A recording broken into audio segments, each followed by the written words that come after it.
En match d'alignement de la première journée de championnat, Sint-Katelijne Wavre recevait Jeugd de Genson mercredi, un soir de PSG avec un retour en terre connu pour les Gantoises Joyce Van Heist et Lutte de Meyer. Sans Eline Van Cassil et Ella Stalens côté gantois, Anne-Catherine Noëllard blessée aussi sur le banc du côté de SKW. Les Malinois se sont finalement imposés 71-60 pour aligner un 4 sur 4 en championnat, au même titre que Belfius Namur et Castor-Brenne. C'est Ilse Van de Vander qui va ouvrir la marque dans une partie que Jeugd de Genson va emmener durant une demi-heure. Lisa Foucard menait en effet le jeu gantois devant la zone malinoise notamment, et le jeune Flandrienne inscrivait les 3 premiers paniers de plein jeu de son équipe, dont un 3 points pour faire 6-8 au marquoir après 5 minutes de jeu.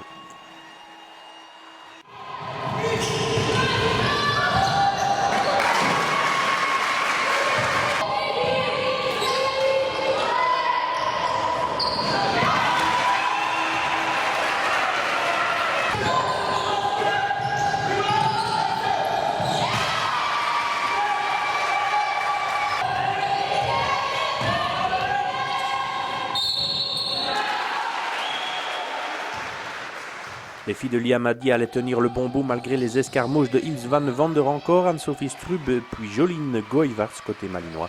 Evie Hayes profitait de la faiblesse au rebond de SKW en début de rencontre, de même qu'Elin Adams dans la foulée. Et le panier de Lynn Delvaux ensuite permettait à Jeugd de Genson de mener 10-17 en fin de premier quart-temps. Il fallait un 3 points de Sarah Lemans pour limiter l'écart à la 10e, 13-17.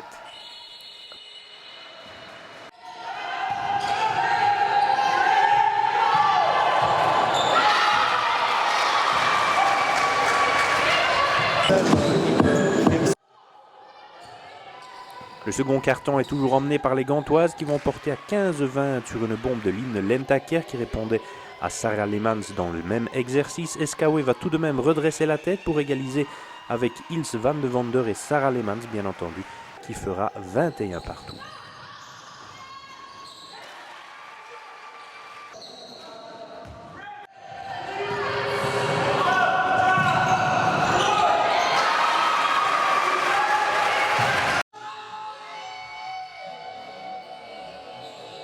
Anne-Sophie Strup s'en ira porter SKW aux commandes de façon athlétique à 23-21, mais de l'autre côté, Jeugd de Genson ne s'en laissait pas compter. Et Jana Boters, à longue distance, plantera aussi une bombe pour replacer les Gantoises devant. D'autant que Elin Adams suivait et la mi-temps permettait aux filles de Liamadi de regagner le vestiaire avec un tout petit point d'avance, 28-29.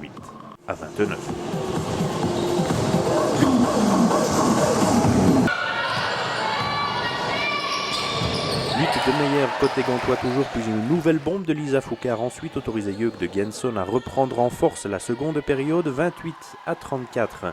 Anne-Sophie Strub, auteur de 17 points mercredi, s'accrochait encore, mais la réussite à distance côté gantois indiquait un 32-29 au marquoir avec une bombe encore de Lisa Foucard, suivie par une autre de Sarah Lemans côté SKW et de Lynn Delvaux, ensuite 35-42.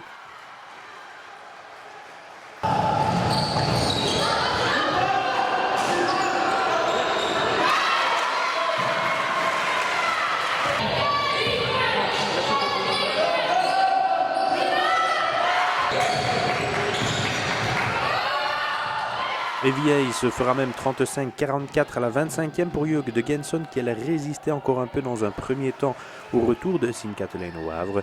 Anne-Sophie Strup faisait le maximum pour raccrocher le wagon au plus vite, mais avec Lynn Lentaker et Elin Adams, c'est bien Jeugd de Genson qui restait devant à la demi-heure de jeu, 46-51. C'est dans le dernier quart-temps que Jeugd de Genson allait craquer, laissant les Gantoises et Liamadi déçus bien entendu du score final, même si durant une bonne demi-heure la manière avait bien plu. Des regrets bien sûr parce qu'on part les mains vides et je pense que les filles se sont bien battues. Je leur ai demandé de ne pas montrer trop de respect en début de match parce que si on montre ça contre Sint-Katelijne, le match est vite joué. On se souvient l'année dernière ici où on a encaissé 15-0 ou quelque chose comme ça. Donc là elles ont vraiment appliqué comme je leur ai demandé de faire. Et on a joué une très bonne première mi-temps. On a même joué un très bon troisième quart-temps qu'on gagne aussi des 4 points. Et puis au quatrième quart-temps, c'est là où Katelijne commence à marquer plus facilement. Nous, offensivement, on commence à bloquer un peu. Et le tout fait que voilà, il y a 10 points d'écart à la fin du match. Qu'est-ce qui s'est passé? Un petit manque de lucidité dans le quatrième quart-temps où vous ne possédez peut-être pas des joueuses comme Van de Wander, Strub ou Leemans de l'autre côté pour faire la différence dans les moments importants? Oui, c'est vrai qu'on n'a pas ce genre de joueuses-là, mais je suis satisfait des joueuses que j'ai et je pense qu'elles ont montré aussi qu'elles sont capables de jouer contre ce genre de joueuses. Maintenant, c'est 40 minutes, c'est ce que je répète à chaque fois, c'est 40 minutes et pas 30 minutes. Pour moi, elles ont fait un bon travail aujourd'hui. C'est clair que quand on regarde le déroulement du match, il y a une déception. Mais je leur ai dit au vestiaire aussi, si elles peuvent me montrer ce qu'elles ont montré dans les 30 premières minutes, à chaque semaine, je pense que les victoires vont arriver. Bon, maintenant, il faut continuer à travailler, c'est tout ce que j'ai donné comme message. C'est en effet dans le dernier quart-temps et à l'expérience que Sint-Katelijne Wavre allait déborder son adversaire pour prendre les 3 points de la victoire mercredi. Ilse Van de Wander rapprochait encore un peu plus les Malinoises à l'entame du dernier quart-temps. Line Delvaux donnait une dernière bouffée d'air à longue distance à Jeuk de Genson, mais Sarah Leemans allait s'offrir 15 de ses 27 points au meilleur moment pour Skawé. Celui du Money Time, la limbourgeoise malinoise d'adoption alignait sans trembler pour faire repasser devant une formation de Sint-Katelijne Wavre qui infligeait un 10-0 fatal aux Gantoises. Au rebond, au bloc, Sarah Leemans faisait la différence avec une jolie séquence entre les deux équipes à 3 points.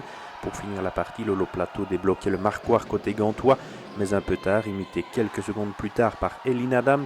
Mais à chaque fois, entre les deux, la réponse fusait des mains de Sarah Leemans. Et c'est donc définitive Anneleen de Bats qui fixait les chiffres définitifs à 71-60. Sans bien jouer, Skawé finissait encore par s'en sortir pour rester invaincu avec un 4 sur 4 en championnat.